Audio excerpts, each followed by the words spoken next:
brands more than ever need to ladder up to having a point of view in the world or some kind of big noble purpose. They need to have a belief, you know, and we've got some of the most beautiful purposes for our brands at TBWA, like Airbnb, a world with no strangers. I mean, that's a great mantra to fight for in the world. And you take Gatorade, like win from within is another one of our big platforms that we execute to.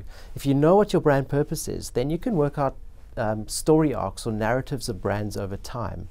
And then you don't fall into the trap of fragmenting your brand stories and becoming this sort of siloed, fragmented type of communication. You actually purposefully develop different types of content to reach different audiences at different times, but all of those pieces actually add up to a bigger noble purpose. I think there's a beautiful alchemy that happens when you understand the audience you're trying to connect with.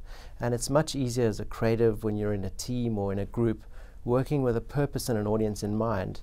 It's the worst mistake to just develop content without any kind of objective in mind or an understanding of who you're talking to or who you're talking with, actually, in fact.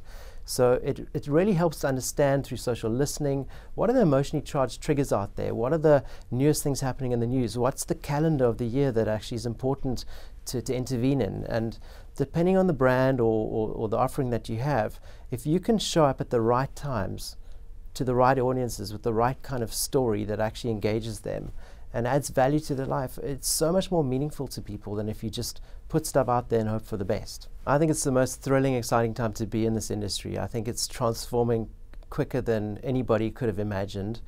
I think it requires, especially big networks, to be much more nimble and open-minded. I think there's a big mindset shift where we're trying to build much more of an open culture. We think of ourselves more as a collective now than a network. We also really are putting a lot of emphasis in bringing in new talent from other disciplines that we didn't necessarily have before, like editorial backgrounds, storytelling backgrounds, journalist backgrounds. And we try and mix that culture with some of our more traditional storytellers. And I think it's a beautiful balance between when you actually have people that can think of higher purpose kinds of points of view for brands, but then you can partner that with very quick turnaround content people that actually understand how to execute and make at the speed of culture. And I think that's a beautiful place to be as a network these days, or as a collective.